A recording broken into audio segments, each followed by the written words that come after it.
Shalom sahabat muda.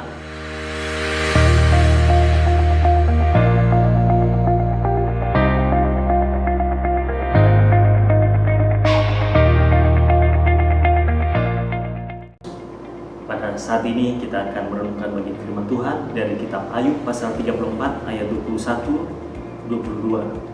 Saya membaca, karena matanya mengawasi jalan manusia dan ia melihat segala langkahnya. Tidak ada kegelapan ataupun kelam kabut di mana orang-orang yang melakukan kejahatan dapat bersembunyi. Sahabat muda yang saya kasih dalam nama Tuhan Yesus Kristus, pokok yang akan kita renungkan yaitu bagaimana kita tanggap terhadap kejahatan.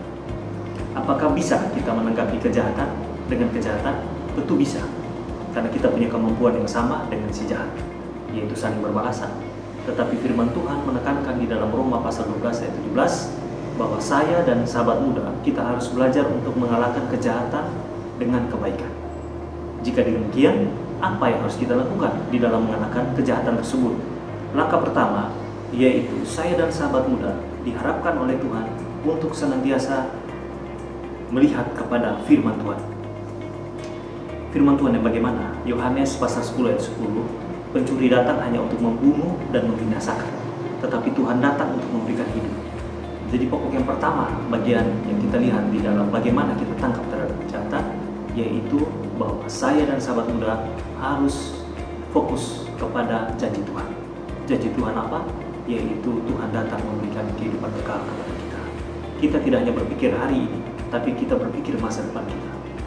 Kita lihat banyak anak-anak muda gagal ketika mereka sangat emosional menanggapi kejahatan yang menimpa diri mereka. Mereka membalas, terkadang bermuara kepada tindakan membalas, dan itu fatal sekali. Ada sampai mengorbankan jiwa, ada bahkan sampai bisa masuk penjara, dan bahkan yang bekerja bisa sampai keluar dari pekerjaan karena dipecat, karena tadi sangat emosional. Nah, saya dan sahabat muda bisa melakukan itu, dan itu juga bisa dilakukan oleh siapapun di muka bumi ini. Tetapi bagi kita yang percaya kepada Tuhan Yesus Kristus, mari kita bisa mengalahkan kejahatan dengan kebaikan. Itu pesan pertama.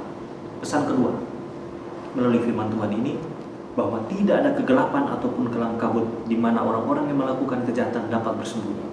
Sahabat muda yang saya kasih dalam nama Tuhan Yesus, siapapun orang di muka bumi ini, baik dia yang percaya kepada Tuhan Yesus maupun yang tidak percaya, tidak ada yang tersembunyi di mata Tuhan.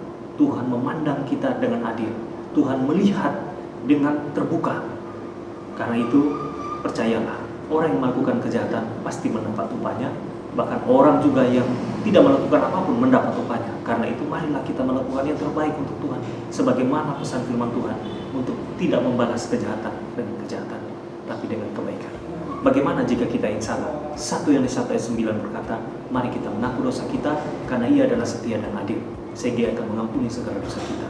Jadi saya dan sahabat muda, percayalah, kalau kita bisa mengalahkan kejahatan dengan kebaikan, itu adalah potensi ilahi di dalam diri kita yang percaya kepada Tuhan Yesus Kristus. Sahabat muda dan saya tidak ada bedanya. Bedanya kalau kita tidak mengandalkan Tuhan, maka kita sendiri akan rugi. Tapi kalau kita mengandalkan firman Tuhan, apa yang dipesankan di dalam Alkitab, percayalah, masa muda kita akan beruntung. Ada amin sahabat muda. Tuhan memberkati, lakukan yang terbaik untuk kemuliaan Tuhan. Shalom.